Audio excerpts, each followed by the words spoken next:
Welcome back to my YouTube channel. यदि channel पे नए हैं तो चैनल को सब्सक्राइब कर लीजिए और बेल आइकन दबाना गलती से भी मत भूलना।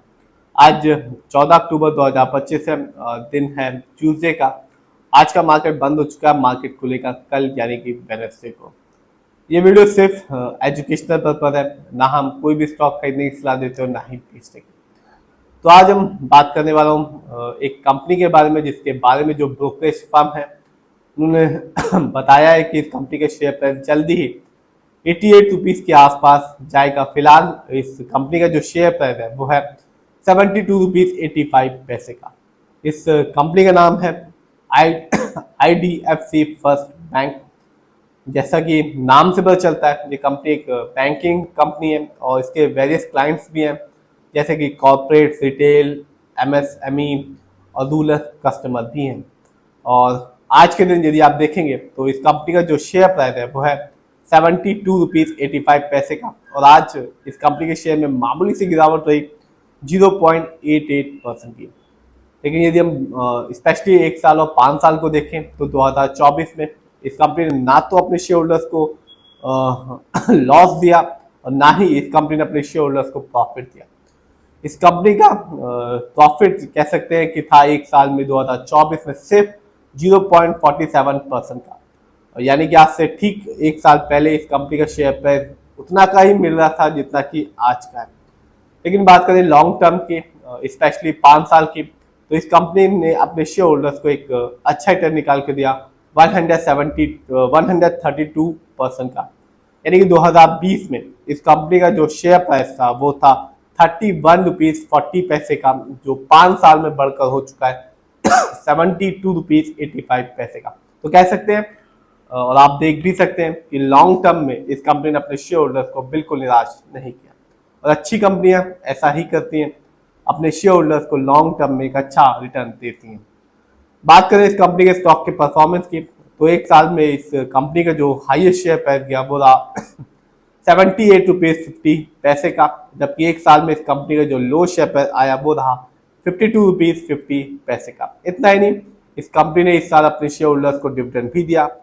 यदि हम इस कंपनी कुछ इवेंट्स को देखें तो कंपनी ने 11 जुलाई 2025 को अपने शेयर होल्डर्स को डिविडेंड दिया, हर एक शेयर के बदले में 25 पैसे का। तो जिस भी शेयर होल्डर्स के पास इस कंपनी के एक अच्छी खासी शेयर की क्वांटिटी होगी उसे एक अच्छा खासा डिविडेंड देखने को मिला होगा। बात करें इस कंपनी के फंडामेंटल्स की, तो मार्केट कैप शानदार है, 59,917 करोड़ का लार्ज कैप की कंपनी है ये। पीबी रेशियो की बात करें तो कंपनी का पीबी रेशियो है 1.52 कह सकते हैं, क्योंकि शेयर मार्केट में एक अच्छा पीबी रेशियो कहलाता है 1 या तो बिलो 3। इस कंपनी का इंडस्ट्री पी है 13.93। शेयर मार्केट में एक अच्छा इंडस्ट्री पी होता है 20 से लेकर 25 के बीच में। इंडस्ट्री पी से ये साफ पता चलता है कंपनी के स्टॉक मार्केट में क्या चीप है या एक्सपेंसिव है। डेब्ट टू इक्विटी नहीं है, यानी कि इस कंपनी पर किसी भी तरह का कोई लोन कर्ज नहीं है।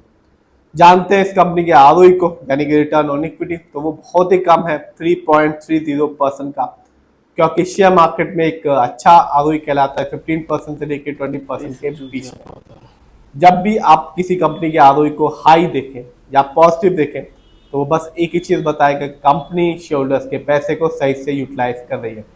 और जब भी किसी कंपनी का आरओई कम होता है, नेगेटिव होता है, तो साफ बताता है कंपनी शेयर होल्डर्स के पैसे को सही से यूटिलाइज नहीं कर पा रही। ईपीएस की बात करें तो वो भी कम है।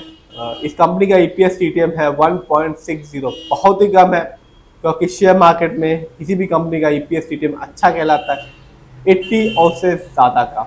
Earning per share trailing 12 month का मतलब होता है कंपनी ने लास्ट 12 मंथ में कितना कमाया। डिविडेंड यील्ड को देखते हैं तो कंपनी के डिविडेंड यील्ड है 0.31% का, और शेयर मार्केट में एक अच्छा डिविडेंड यील्ड कहलाता है 2% से लेकर 6% के बीच में। हाई डिविडेंड यील्ड अच्छा होता है, जो एक शेयर होल्डर्स को इंडिकेट करता है कि इस कंपनी के स्टॉक अपने पोर्टफोलियो में ऐड करना चाहिए।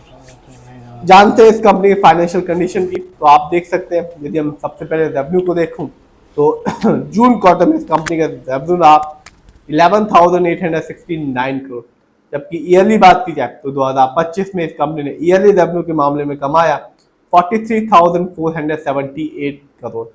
बात की जाए प्रॉफिट की तो कंपनी का जून क्वार्टर में जो प्रॉफिट रहा वो था 453 करोड़, जबकि ईयरली बात करूं तो 2025 में इस कंपनी ने ईयरली प्रॉफिट के मामले में कमाया 1490 करोड़।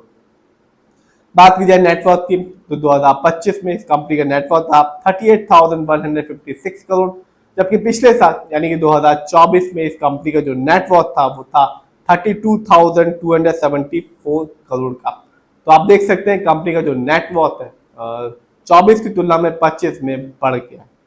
बात की जाए इस कंपनी के शेयर होल्डिंग पैटर्न की तो साफ है, इस कंपनी में जो रिटेलर्स हैं यानी कि हम लोग का पैसा सबसे ज्यादा लगा हुआ है, जिसका परसेंटेज है 51.68% का। जबकि दूसरे नंबर पे आते हैं FII यानी कि विदेशी निवेशक, जिनका पैसा इस कंपनी में लगा हुआ है 24.28% का। जबकि तीसरे नंबर पे अदर डोमेस्टिक इंस्टीट्यूशन, जिनका पैसा इस कंपनी में लगा हुआ है 12.41% का। जबकि लास्ट में आते हैं म्यूचुअल फंड, जिनका पैसा इस कंपनी में लगा हुआ है 11.63% का। तो कंपनी का रिटर्न तो अच्छा दे ही दिया लॉन्ग टर्म में, 5 साल में 132% रिटर्न निकाल के दिया।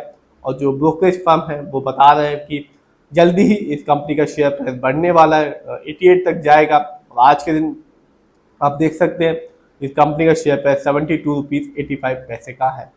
फिर भी आप जिस भी कंपनी के शेयर को खरीदें खुद रिसर्च करें, एनालाइज करें, अपने फाइनेंशियल एडवाइजर की राय लें और फिर ही अपने पैसे को शेयर मार्केट में लगाएं।